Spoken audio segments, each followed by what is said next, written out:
நத்தம் அருகே தந்தையை இழந்த பெண்ணும் கூலி வேலை செய்யும் தாயின் அரவணைப்பில் வளர்ந்து 460 மதிப்பெண்கள் பெற்ற அரசு பள்ளி மாணவி வெள்ளிக்கிழமை பகல் 11:30 மணி அளவில் திண்டுக்கல் மாவட்டம் நத்தம் அருகே ரெட்டியப்பட்டி ஊராட்சி புதுக்கோட்டையைச் சேர்ந்த நல்லியப்பன் சுமதி தம்பதிகளின் மகள் சந்தியா என்பவர் நத்தம் அரசு பெண்கள் மேல்நிலைப் பள்ளியில் 10ஆம் வகுப்பு பயின்று வந்தார். இவரது தந்தை கடந்த 2 ஆண்டுகளுக்கு முன்பே இறந்துவிட்டார். இவரது தாயார் கூலி வேலை செய்து வருகிறார். இவருக்கு ஒரு தங்கை ஒரு தம்பி உள்ளனர்.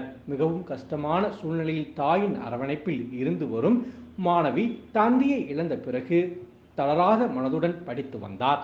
10ஆம் வகுப்பு பொதுத் தேர்வு முடிவுகள் வெளியிடப்பட்டது. இதில் மாணவி சந்தியா 460 மதிப்பெண்கள் பெற்றுள்ளார். மாணவி சந்தியா தமிழில் 98, ஆங்கிலத்தில் 86, கணிதத்தில் 88, அறிவியலில் 95, சமூக அறிவியலில் 93 என மொத்தம் 460 மதிப்பெண்கள் பெற்றுள்ளார். இதில் ஆங்கில பாடத்தில் மதிப்பெண் குறைவாக உள்ளதாகவும் அதற்காக மறு கூட்டலுக்கு விண்ணப்பிக்க உள்ளதாகவும் மாணவி தெரிவித்துள்ளார். எல்லாருக்கும் வணக்கம். நான் திண்டுக்கல் மாவட்டத்தில் உள்ள நத்தம் தாலுகாவில் இருக்க ரெட்டியப்பட்டி கிராமம் புதுக்கோட்டையிலேருந்து பேசுகிறேன். என் பேர் சந்தியா. நான் Natham government girls higher secondary ஸ்கூலில் படிக்கிறேன். இந்த வருஷம் நான் 10th முடிக்கும்போது எனக்கு அப்பா இல்லை. அப்பா இறந்து 2 வருஷம் ஆச்சு. நான் அம்மாவோட அரவணைப்பில் தான் வளர்றேன். அம்மா கூலி வேலை தான் பார்க்குறாங்க.